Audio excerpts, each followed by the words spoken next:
2024 में विपक्ष अगर टकराएगा तो क्या बीजेपी को हराने का काम तीसरे मोर्चे से हो पाएगा? और इस तीसरे मोर्चे में क्या कांग्रेस इसका हिस्सा होगी या नहीं? यह सवाल इसलिए भी बहुत महत्वपूर्ण है क्योंकि आज तेलंगाना के मुख्यमंत्री के चंद्रशेखर राव ने विपक्ष के कुछ नेताओं को एक मंच पर खम्मम में इकट्ठा किया। दिल्ली से मुख्यमंत्री अरविंद केजरीवाल, पंजाब से ही आम आदमी पार्टी के भगवंत मान और समाजवादी पार्टी के मुखिया अखिलेश यादव खम्मम में केसीआर की रैली में कुछ वाम नेताओं के साथ शामिल हुए। इसमें पिनरई विजयन भी थे, केरल के मुख्यमंत्री। लेकिन सवाल यह है कि क्या कांग्रेस और यूपीए के सहयोगियों के बिना 2024 में यह जो तीसरा मोर्चा है, थर्ड फ्रंट है, यह बीजेपी को चुनौती देने में सक्षम होगा? देखिए यह रिपोर्ट।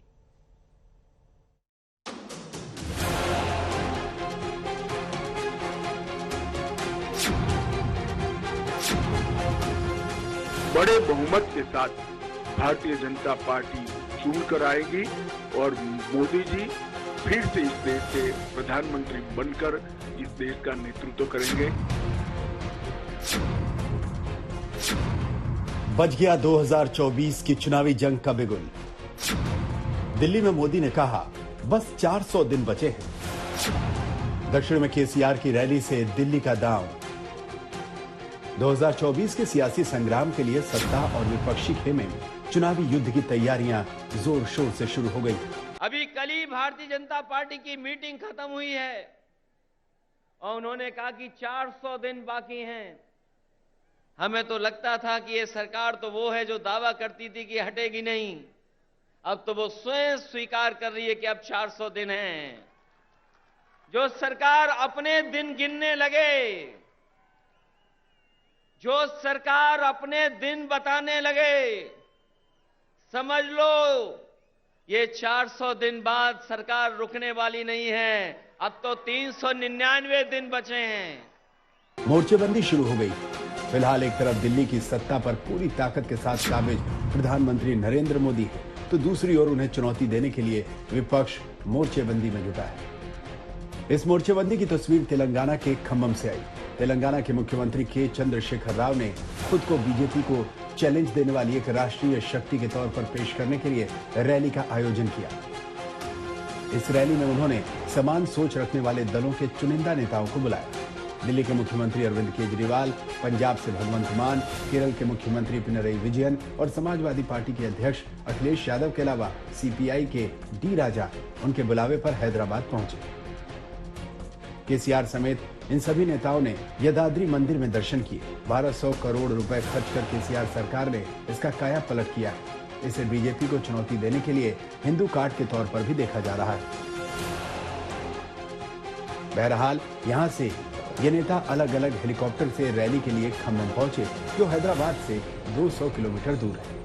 ये टीआरएस यानी तेलंगाना राष्ट्र समिति से पार्टी का नाम भारत राष्ट्र समिति यानी बीआरएस किए जाने के बाद पहली रैली थी। करीब 3 महीने पहले दशहरे के मौके पर केसीआर ने अपनी पार्टी को राष्ट्रीय पार्टी के तौर पर लॉन्च किया था। इसके साथ ही उन्होंने अपने इरादे जाहिर किए थे कि वो 2024 के लोकसभा चुनाव में अहम भूमिका निभाएंगे। इससे पहले उन्होंने पिछले कुछ महीनों के दौरान पश्चिम बंगाल की सीएम ममता बनर्जी, बिहार के मुख्यमंत्री नीतीश कुमार, दिल्ली के मुख्यमंत्री अरविंद केजरीवाल, तमिलनाडु के सीएम एमके स्टालिन, केरल के पिनरई विजयन और ओडिशा के नवीन पटनायक से मुलाकात की थी। अब एक मंच पर उन्होंने इनमें से कई नेताओं को एकजुट किया। हालांकि बड़ा सवाल यही है कि यह विपक्षी एकजुटता कितनी मजबूत होगी और 2024 में नरेंद्र मोदी की बीजेपी को कितनी बड़ी चुनौती देगी। यह सवाल इसलिए भी क्योंकि केसीआर ऐसा मोर्चा बनाने में जुटे हैं जिसका इरादा तो बीजेपी से मुकाबला करना है, लेकिन वो कांग्रेस को मोर्चे से बाहर रखना चाहते हैं। वो उस कांग्रेस को बाहर रखना चाहते हैं जो राहुल गांधी के नेतृत्व में भारत जोड़ो यात्रा से बीजेपी को चुनौती देने निकली है। जानकारों की माने तो विपक्ष की चुनिंदा मोर्चेबंदी से बीजेपी को कम और कांग्रेस को ज्यादा नुकसान होने के आसार हैं। याद कीजिए मई 2018 की यह तस्वीर, जब कर्नाटक में सबसे बड़ी पार्टी होने के बावजूद बीजेपी सत्ता से बाहर हो गई थी। कांग्रेस और जेडीएस ने हाथ मिलाया था और कुमारस्वामी की सरकार बनी थी। इस मौके पर तमाम विपक्षी दलों के नेता एक मंच पर आए थे, लेकिन 2019 लोकसभा का चुनाव आते आते ये एकता बिखर गई थी और फायदा बीजेपी को मिला था।